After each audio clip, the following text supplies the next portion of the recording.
하나님 말씀 우리 두 군데를 봐야 되는데요. 구약성경 출애굽기 20장 12절하고 신약성경 에베소서 6장 1절에서 3절입니다. 앞에 화면에 다 준비를 해놨습니다. 먼저 출애굽기 20장 12절 말씀 우리 한 목소리로 함께 봉독하겠습니다. 시작. 내 부모를 공경하라. 그리하면 내 하나님 여호와가 내게 준 땅에서 내 생명이 길리라. 아멘. 그 다음에 신약성경 에베소서 6장 1절에서 3절까지 에베소서 6장 1절에서 3절도 우리 세 절입니다. 한 목소리로 함께 읽겠습니다. 시작. 자녀들아 주 안에서 너희 부모에게 순종하라. 이것이 옳으니라. 내 아버지와 어머니를 공경하라. 이것은 약속이 있는 첫 계명이니 이로써 내가 잘되고 땅에서 장수하리라. 아멘. 하나님이 우리에게 주신 명령이 내 부모를 사랑하라가 아니라 공경하라라는 사실에 여러분 주목해 주시기 바랍니다. 지난 한 주간 왜 사랑하라가 아니라 공경하라 했을까? 이 말씀을 계속 묵상하면서 그 차이에 대해서 몇 가지 생각해 봤어요. 첫째는 사랑하는 것보다 공경하는 것이 더 어렵기 때문입니다. 사랑하는 것은 사실은 우리가 사랑하는 게 아닙니다. 이건 억지로 사랑할 수 없어요. 사랑하는 것은 정확히 말하면 우리는 사랑하게 되는 겁니다. 갓 태어난 아기를 안으면은 아무리 무뚝뚝한 아빠라도 미소가 스며나오고 아기를 꼭 품에 안고 정말 이 아기를 사랑하는 마음을 느끼게 될 겁니다. 그런 겁니다. 누군가를 사랑하는 것은 정확하게 말하면 사랑하게 되는 것. 그래서 영어로는 falling in love라 그럽니다. 사랑에 뚝 떨어졌다. 사랑에 빠졌다 그래요. 그래서 사랑하는 것은 사실은 우리가 억지로 하려고 하는 것이 아니라 정말 그 사람이 너무 좋으면은 저절로 사랑하게 되는 거예요. 그런데 공경하는 것은 좀 다릅니다. 공경한다는 말은 공손할 공자와 공경할 공자가 합쳐져서 공손한 마음으로 공경하는 거, 그게 공경인데 이것은 어떤 다른 누군가에 대한 존경하는 마음과 그 마음을 따라서 존경하는 공손한 태도를 가지는 거예요. 이것은 저절로 되는 게 아닙니다. 의지적으로 노력하는 그러한 우리의 수고가 필요한 거예요. 왠가 마음에 안 들 수도 있거든요.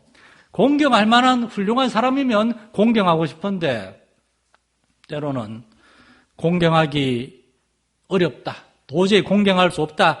저분은 도저히 공경할 마음이 생기지 않는다. 그런 마음이 들 수도 있어요. 예를 들어서 부모님에게 어려서부터 상처를 많이 받은 사람들도 있을 수 있습니다.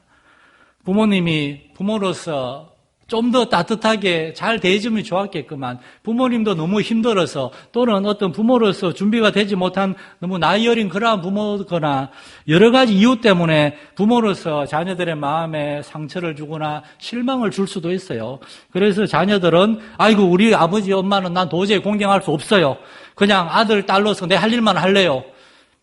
그런 마음이 들 수도 있습니다. 그러나 우리에게 하나님 분명히 말씀하십니다. 부모를 공경하라고, 공경해야 된다고. 그것도 10계명에 기록을 했어요. 10계명은 우리가 잘 아는 것처럼 하나님이 우리에게 주신 명령입니다. 시대가 변하고 어떤 문화와 어떤 사회가 변해도 10계명은 문자 그대로 따라야 되는 10가지 엄중한 명령인데 그 중에서 1계명에서 4계명까지는 하나님에 대한 명령이고 5계명에서 10계명은 사람에 대한 명령인데 그 제일 첫 번째 명령 5계명에서 다른 사람에 대한 제일 첫 번째 명령이 내 부모를 공경하라요. 하나님은 우리에게 부모님을 무조건 공경해야 된다고 명령을 하신 겁니다. 그렇다면은 우리는 이 사랑하는 것과 부모님을 공경하는데 무슨 차이가 있는가? 여러분, 부모님은 자녀를 사랑합니다.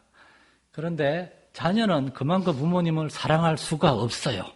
왜냐하면 사랑은 본질적으로 내리사랑의 특징이 있기 때문입니다. 하나님의 사랑은 무한합니다. 그러나 우리의 사랑은 한계가 있어요. 1년이 12달이고 하루가 24시간인 것처럼 사람의 마음도 어떤 정해진 그게 있어요. 그래서 솔직하게 말씀을 드리면 부모가 자녀를 사랑하는 만큼 자녀는 절대 부모를 사랑할 수가 없습니다. 이것이 우리가 가진 사랑의 한계요 부피입니다. 조금 기분이 언짢을 수도 있지만 그러나 여러분이 부모님을 아무리 사랑한다고 해도 우리는 택도 없습니다. 사실 부모님의 사랑은 우리는 흉내도 낼 수 없습니다. 부모님은 자녀를 위해서 자신의 생명을 다 바칠 수가 있습니다. 다 바칠 수가 있어요. 끝까지 부모님은 자녀를 잊을 수가 없습니다. 어떤 어머니가 오랫동안 이렇게 병으로 알아 누워 있다가 거의 식물인간처럼 누워 있다가 잠을 깼는데 제일 먼저 찾은 게 누군지 아십니까? 남편이 아니었어요. 우리 큰아들을 찾았어요. 아들을 찾았어요. 이렇게 부모님의 사랑을 우리는 흉내낼 수 없기 때문에 하나님은 우리가 부모님만큼 우리가 부모님을 사랑하지 못하지만 그러나 부모님을 공경할 수는 있다. 공경해야 된다. 왜냐? 부모의 사랑은 그거는 하나님이 자녀를 사랑하라고 명령하기 이전에 부모님은 자녀를 사랑해요. 그건 본질적인 거기 때문에. 그러나 자녀들의 부모의 사랑은 우리가 하나님의 말씀에 순종하고 우리 자신을 돌아보고 노력하고 애써야 되는 한계가 있어요. 그래서 하나님은 우리에게 하나님의 말씀으로 십계명을 통해서 아주 엄중하게 말씀하시는 겁니다. 내 부모를 공경하라고. 한번 질문을 몇 가지 좀 구체적으로 생각해 보겠습니다. 첫 번째로 하나님은 왜 부모를 공경하라고 명령하신 것일까요? 왜냐? 부모님이 정말 부모님답지 못한 부모가 있을 수도 있거든요. 그럼에도 불구하고 하나님은 부모와 자녀의 관계를 가장 소중한 인간의 관계로 규정하신 것입니다. 왜냐하면은 부모와 자녀의 관계는 하나님과 사람의 관계를 보여주고 가르쳐주는 가장 귀한 관계이기 때문입니다. 엄밀히 말해서 아버지, 어머니라는 말 자체가 어디에서 나왔는가 하면은 하나님한테서 나온 겁니다.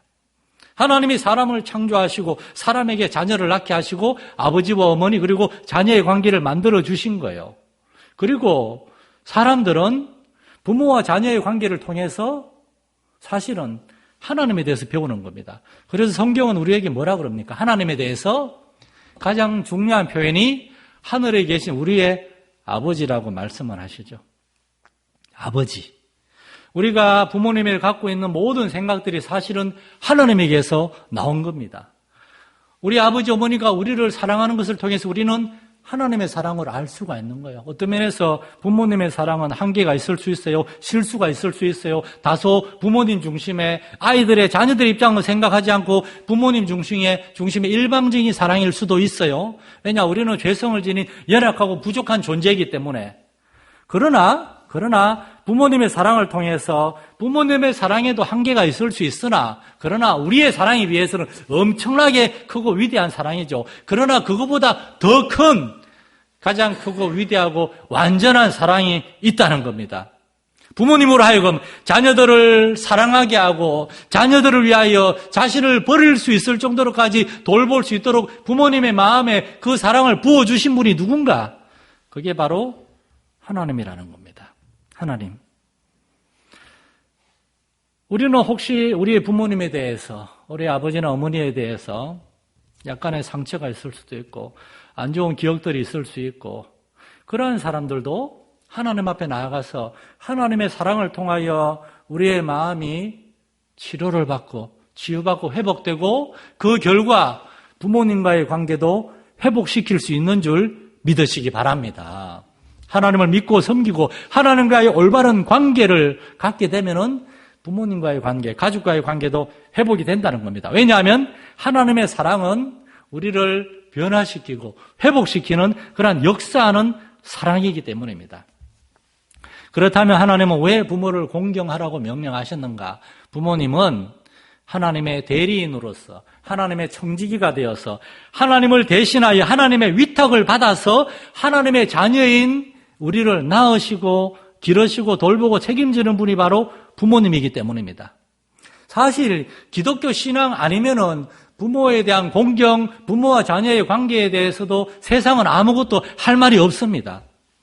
이제 제가 요즘 진화론이나 어떤 유신 진화론, 유물론, 창조론 그런 데 대해서 좀 자주 예화로 얘기하는데 진화론이나 물질 중심의 유물론적 가치관에 의하면은 사람은 굳이 부모를 공경할 필요가 없어요.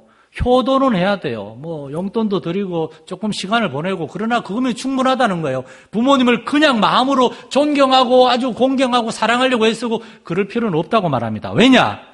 진화론에 의하면은 사람이 자녀를 낳고 기르는 이유가 두 가지가 있다 그래요. 첫 번째로는 종족을 늘리려고 하는 종족 번식의 본능이 있다는 거예요. 나를 닮은 존재를 낳아서 나를 닮은 존재가 계속 많아지고 하는 거, 그걸 원하기 때문에 결국 자녀를 사랑하고 자녀를 잘 키우기 위해서가 아니라 자기 자신의 정체성을 계속 남기기 위한 자기 중심의 이기적인 목적으로 자녀를 낳는 거다. 진화론에서 그렇게 얘기합니다. 두 번째로는 자기 자신을 보호하기 위해서 종족 보호를 위한 전략이라는 거예요. 자식을 많이 낳아서 가족의 숫자를 많이 늘려서 일도 시키고 그리고 다른 가족과의 다른 집단과의 경쟁에서 이기기 위한 그러한 이유로 자녀를 낳는다. 이 어이없고 비인간적인 이러한 생각이 진화론에서 나온 생각입니다. 유물론에서 나온 생각입니다. 그들의 그 가치관 속에서는 부모의 자녀에 대한 사랑이나 자녀가 부모를 정말 순수한 마음으로 공경해야 되거나 그런 것 따위는 존재하지 않는 비인격적이고 불신앙적인 생각들입니다.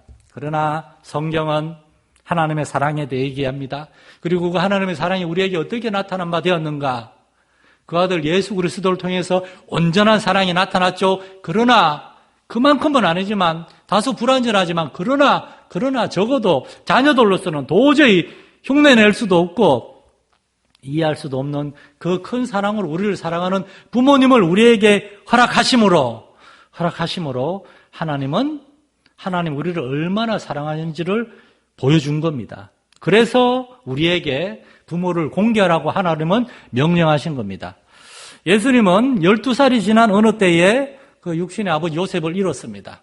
그리고 난 다음에 예수님은 30살이 될 때까지 장남으로서 한 집안의 큰아들이요 가장으로서 어머니와 동생들을 책임지기 위해서 열심히 일했어요. 예수님이 공생의 활동을 할 때 그 갈릴리 나사렛 사람들이 예수님 보고 저 사람의 그 동생들이 우리 중에 시집 와서 있지 않느냐 이렇게 얘기했어요. 성경에 기록된 예수님의 동생들은 남동생이 3명이고 여동생이 2명이었습니다. 그 여동생들은 이미 시집을 갔어요. 그 누가 시집을 보냈겠습니까? 예수님이 보낸 거예요. 유대인들은 여성이 시집을 가려면 지참금이라고 돈을 준비해서 가야 돼요. 그걸 예수님은 다 감당한 겁니다. 그리고 공생의 3년 동안 집을 떠나서 제자들을 세우고 양육하고 복음을 전하고 십자가에 못 박혀 죽으실 때 예수님은 십자가 위에서 그 어머니를 보시면서 홀로 남게 된 어머니를 자신의 가장 사랑하는 제자 요한에게 맡기셨습니다. 요한아, 이제부터 네 어머니다. 예수님은 하나님의 아들이고 하나님의 일을 하셨으나 그 어머니에 대한 공경의 마음과 태도를 결코 잊지 않았습니다. 종종 우리가 하나님을 섬긴다 그러면서 고르반, 하나님께 우리가 충분히 드렸으니까 부모님께 드릴 돈이 없네? 하나님과 시간을 보내느라고 부모님과 함께할 시간이 없네? 하나님이 더 중요하니까 상관없다. 하나님은 그런 걸 용납하지 않습니다. 하나님을 믿고 섬기는 사람은 부모를 공경하고 부모님에게도 우리가 용돈 충분히 드리고 부모님과 시간을 보내고 결코 핑계할 수 없어요. 오히려 하나님을 믿기 때문에 우리는 하나님의 자녀의 백성이기 때문에 그 하나님의 명령에 순종하여 부모를 공경해야 되는 줄 믿으시기 바랍니다. 두 번째로, 그렇다면 우리는 어떻게 부모님을 공경할 수 있는가? 용돈을 많이 드려야 할까요? 물론 우리 많은 부모님들은 동의할 것입니다.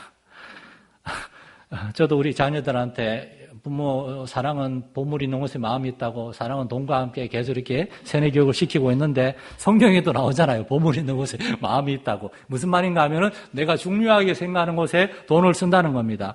부모님을 소중히 여기고 부모님에게 감사하고 공경의 마음이 있으면 부모님을 위하여 우리가 용돈을 드리고 돈을 쓰고 하는 건 당연한 거예요. 그러나 또 용돈만큼 중요한 게 있죠. 시간을 보내는 거죠.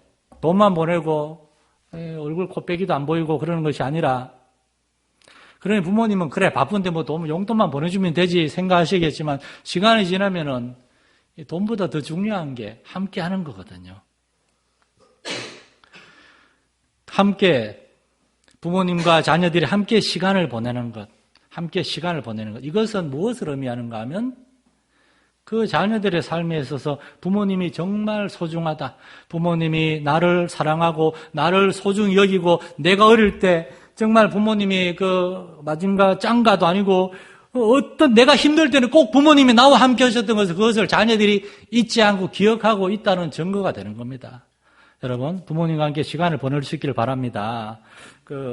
이걸 생각하면서 갑자기 생각한 어떤 그림이 있었어요. 그게 뭔가 하면은 꽤 오래 전에 어떤 건설사에서 아파트 광고하는 광고인데 광고 내용 중에 이런 내용이 있습니다.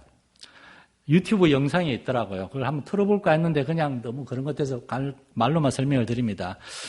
영상에 조회수가 2천만 명 가까이 되는 영상인데 딸아이가 17살이 됐어요. 딸아이의 방에 있어요. 엄마가 딸아이의 방에 대고 소리를 칩니다. 너 지각이야. 학교 늦는다고 잔소리를 합니다. 그날 저녁에 엄마에게 또 자, 딸 저녁 먹어야지 하니까 딸이 얘기합니다. 친구랑 먹고 왔어. 엄마는 진작 얘기하지 밥 다 차려놨는데 이렇게 흔한 엄마와 딸의 그렇게 티격태격이 있습니다. 몇 년이 지났습니다. 딸아이가 대학생이 되었습니다. 엄마는 대학생이 되어서 문을 잠그고 있는 딸아이의 방에 대고 야, 너 대학 간다고 지멋대로 가? 하면서 잔소리를 합니다. 강아지가 와서 딸아이의 방에 퉁퉁 치니까 딸아이가 문을 열고 강아지를 안고 들어가요. 엄마도 슬쩍 들어가려고 그러니까 엄마 앞에서 문을 탁 닫아버려요. 강아지는 들어갈 수 있는데 엄마 못 들어가요. 어느 날 엄마가 딸에게 혼나고 있었습니다. 딸아이가 아낀 옷을 손빨래하지 않고 세탁기를 돌렸다고. 이런 일이 종종 있다 그러더라고요. 하루는 친구들이 놀러와서 딸아이의 방에 노는데 엄마가 과일을 준비해서 딸아이의 방에 가서 뭐가 이렇게 재밌어 하고 쓱 들어가서 한번 대화에 끼 보려고 하는데 딸아이가 딸 그래서 죄송한데 아들이 그럴 수도 있어요. 과일만 낼름 받아가고 문을 쾅 닫아버렸어요. 그러자 엄마는 그냥 쓸쓸히 돌았습니다. 그리고 또 몇 년의 시간이 지나고 엄마는 청소하다가 딸아이의 방을 보면서 조심스럽게 문을 열어봐요. 딸아이가 독립하고 딴 데 가 살아요. 방이 없어요. 그러자 엄마가 혼자 말을 합니다. 기집애 자주 놀러 온다더니 라고 하면서 딸의 방을 바라보고 있어요. 그리고 문구가 나오더라고요. 엄마라는 집에는 비울 수 없는 방이 있습니다. 우리 집에도 딸애가 쓰던 방을 그대로 놔두고 이렇게 있는데 사랑하는 성도 여러분, 그래서 사랑은 내리사랑입니다. 우리는 결코 부모님처럼 그분들을 사랑할 수가 없고 그들에게 뭐 용돈을 드리거나 시간을 보내는 거나 그 무엇으로도 부모님을 충분히 공경할 수가 없어요. 그러나 우리가 할 수 있는 게 있습니다. 우리는 부모님이 우리를 얼마나 사랑했는지를 기억하는 것, 우리를 위해서 얼마나 애쓰고 수고하고 희생하고 눈물을 흘렸는지를 기억할 수는 있어요. 이 세상을 살아가면서 우리가 힘든 일을 만났을 때 누군가 적어도 이 세상에서 두 사람만큼은 그 어떤 이유나 조건이나 대가도 없이 나를 뜨겁게 사랑하고 있다는 사실을 아는 것은 이 죄악된 세상을 살아가는 우리에게 얼마나 큰 힘이 되겠습니까? 바로 그 두 사람, 어머니와 아버지, 그분들의 사랑이 그리고 사실은 그 위에 계신 하나님 아버지로부터 왔다는 사실, 그 부모님의 사랑 뒤에는 전능하신 주 하나님이 우리를 언제나 지켜보고 계시고 우리와 함께 하시고 우리를 돌보고 계시다는 것을 아는 것, 그것을 기억하는 것, 그것을 감사하는 것, 그것이 부모님을 공경하는 것이고 하나님을 사랑하는 것인 줄 믿으시기 바랍니다. 그러므로 우리는 하나님 말씀에 순종해서 부모를 공경하라. 어떻게 공경해야 되는가? 오늘 1절에 보면 이렇게 나옵니다. 주 안에서 너희 부모에게 순종하라. 주 안에서 부모님에게 순종하는 것. 그냥 순종하는 것만이 아니고 주 안에서. 왜냐하면은 부모님과의 관계가 중요하지만 그것보다 더 중요한 것이 하나님과의 관계 안에서이기 때문에. 사실 하나님과의 올바른 관계에 있지 않으면은 우리는 세상 사람들이 하는 정도로밖에 부모님을 공경하지 못하고 효도하지 못합니다. 우리가 주 안에 있을 때 우리는 부모님을 올바로 보고 이해하고 공경하고 사랑할 수가 있습니다. 부모님들 역시 자녀들을 세상적인 방법으로만 사랑하려고 하는 것이 아니라 주 안에서 자녀들을 사랑하고 돌봐야 돼요.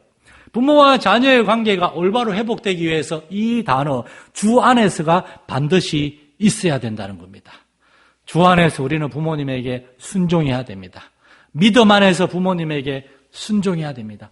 믿음 안에서 우리는 부모님에게 순종할 수가 있습니다. 하나님을 믿는 올바른 믿음 안에 있을 때 내가 우리 부모님을 기억할 수가 있고, 내가 부모님을 위해서 무엇을 해야 될까 생각할 수가 있고, 부모님을 위해서 우리의 마음을 쓰고 시간을 보낼 수가 있는 겁니다. 그러므로 여러분의 자녀들이 정말 예수님을 믿고 주 안에 거할 수 있도록 기도하고 자녀들을 주님께 인도할 수 있기를 축원합니다. 주님에 대한 믿음으로 부모에게 순종하는 그러한 가정에 무슨 일이 일어나는지 아십니까? 그게 세 번째 진리입니다. 자녀들이 부모를 공경할 때, 자녀들이 하나님의 말씀에 순종하여 부모를 공경하고 부모에게 순종할 때 무슨 일이 일어나는가? 3절 말씀에 이로써 네가 잘되고 땅에서 장수하리라. 여기는 두 가지 얘기를 하고 있습니다. 첫 번째로는 땅에서 잘 된다는 거예요. 잘 된다. 이 잘 된다는 것이 바로 성경이 말씀하는 형통함의 축복입니다. 그냥 덮어놓고 잘 되고 형통하는 게 아니에요. 그렇게 되기 위해서는 전제 조건이 있어요. 우리가 주 안에 거하고 주님의 말씀에 순종하고 부모를 공경하고 다른 사람과 올바른 관계에 있을 때 우리의 삶이 잘 된다는 겁니다. 여러분, 창세기에 요즘 주일 오후마다 창세기를 공부하는데 특징이 뭡니까? 하나님이 가족을 통해서 일하십니다. 아브라함을 부르시고 아브라함과 사라 둘만 있었어요. 그들에게 아들을 허락하심으로 그들에게 가정을 허락하시고 아브라함이 이삭을 키우면서 이삭을 심지어 하나님께 바칠 정도로 이삭이 산에 올라가면서 아버지한테 아버지 번제할 어린 양은 어디 있습니까? 아버지가 하나님이 다 준비하실 것이다. 그리고 아버지가 이삭을 이렇게 칼로 찌르려고 할 때 이삭은 이게 뭔 일인가 당황했을 건데 그 힘이 센 이삭은 나이 든 100살이는 아버지를 막지 않았습니다. 아버지에게 순종하고 가만히 있었어요. 그때 하나님이 아브라함을 막으시고 아브라함아 네가 네 독자라도 나보다 더 사랑하지 않고 나를 더 사랑한 것을 내가 알겠다. 네 아들에게 손대지 마라. 그리고 어린 양을 준비해 주셨어요. 그걸 보면서 가장 많은 것을 보고 깨달은 게 누구겠습니까? 아들 이삭이죠. 우리 아버지는 정말 하나님을 사랑하는 사람이었구나. 그리고 아버지의 하나님은 이렇게 나를 제물로 바치는 거 허락하지 않으시고 우리의 믿음을 기뻐하시고 어린 양을 준비하는 그러한 에베네셀의 하나님이구나. 이삭이 그걸 깨달았기 때문에 이삭이 믿음의 사람으로 살았고 그리고 이삭의 아들이 믿음의 사람으로 살았고 그리고 요셉은 12명의 형제 중에 한 명이었어요. 형들이 요셉을 죽이려고 했어요. 팔아넘겼어요. 그 엄청난 가족들에게 상처를 받고도 애굽에 가서 노예로 있을 때나 그 감옥에 제수로 있을 때나 하나님을 원망하지 않고 하나님을 버리지 않고 순종하고 믿음 가운데 살았을 때 마침내 그의 16년 동안의 시련과 고난이 끝나고 하나님이 요셉을 애굽의 총리가 되게 하셨잖아요. 여러분, 하나님이 주신 선교의 꿈을 붙들고 자신의 일평생을 하나님께 바친 사도 바울이 노년에 로마의 감옥에 있을 때 이렇게 고백을 합니다. 디모데후서 4장 7절에 나는 선한 싸움을 싸우고 나의 달려갈 길을 마치고 믿음을 지켰으니 이제후로는 나를 위하여 의의 면류관이 예비되었으므로. 바울 사도는 이 땅에서 하나님이 맡긴 사명을 감당하여 누구보다도 열심히 살았고 하나님이 자신의 삶을 가장 형통하게 인도해 주셨다고 믿는 겁니다. 저와 여러분에게도 이러한 꿈이 있는 줄 압니다.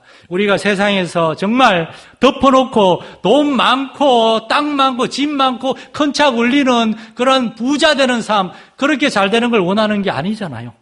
이 땅에서 하나님이 우리에게 주신 생명과 우리에게 주신 삶을 가장 복되게 하나님의 뜻대로 살며 살아가는 것, 그것이 가장 잘 되는 것이고, 여러분, 이것이 바로 우리가 주 안에서 부모에게 순종하고 부모님을 공경하고 우리에게 부모님을 주신 하나님을 사랑할 때 이러한 복을 받게 되는 줄 믿으시기 바랍니다.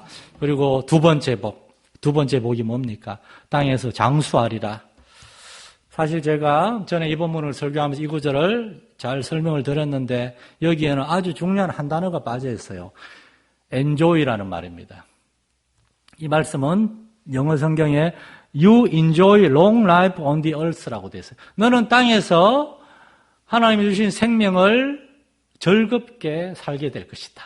enjoy가 빠졌어요. 무슨 말인가?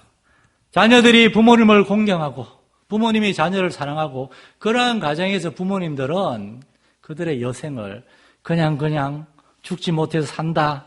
피곤하고 아픈 몸, 아침에 또 눈을 떠서 일어난다. 그렇게 살아가는 것이 아니라 정말 부모님을 통해서 하나님을 알게 된 자녀들이 하나님의 말씀에 순종하여 부모님을 공경하고 부모님과 함께 시간을 보내는 그러한 자녀들로 인하여서 그 부모님이 자녀들을 보면서 기뻐하면서 즐거움 가운데 살아간다는 것입니다. 여러분, 예수 잘 믿는 가정, 예수 잘 믿는 건 믿음으로 부모님과 자녀들이 올바른 관계에 있는 가정, 그러한 가정이 가장 즐겁고 화목하고 복된 가정인 줄 믿으시기 바랍니다. 자녀들은 부모님이 자녀를 그냥 사람의 사랑으로 사랑하는 것이 아니라 하나님의 사랑으로 사랑하는 것을 알게 되고 그 부모님을 통하여 하나님을 알게 되고 자녀들이 믿음 안에 자라나서 주 안에 살게 될 때 자녀들이 정말 부모님을 공경하게 되고 그러한 자녀들이 부모님이 노년이 되어서도 부모님과 함께 시간을 보내는 겁니다. 어제 오후에 이제 신한수 집사 엄마 이수기 성도 잠깐 병원에 가서 뵀는데 짐작한 그대로더라고요. 한수가 제가 워낙 오래전부터 가르치던 제 제자였고 우리 청년이니까 편하게 얘기하는데 한수 어머니가 치매도 조금 있으시잖아요. 무릎을 지금 거의 못 쓰세요. 휠체어를 타고 계세요. 그런데도 병원 답답하다고 계속 집에 가자고.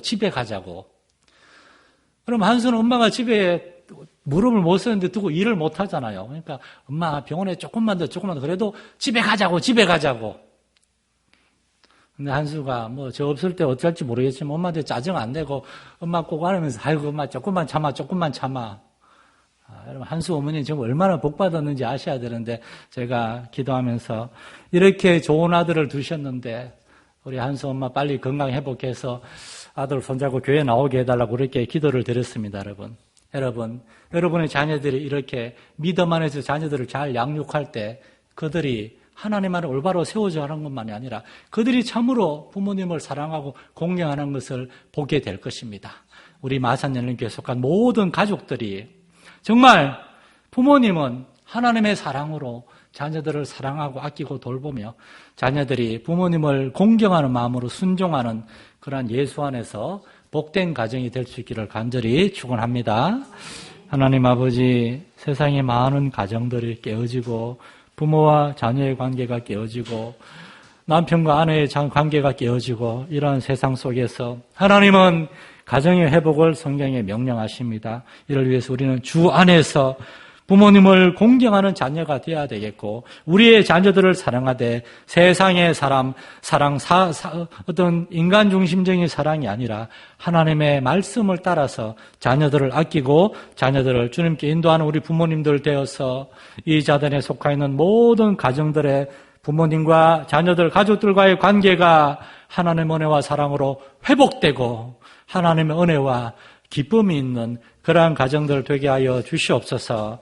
우리 주 예수님 이름으로 기도드립니다. 아멘.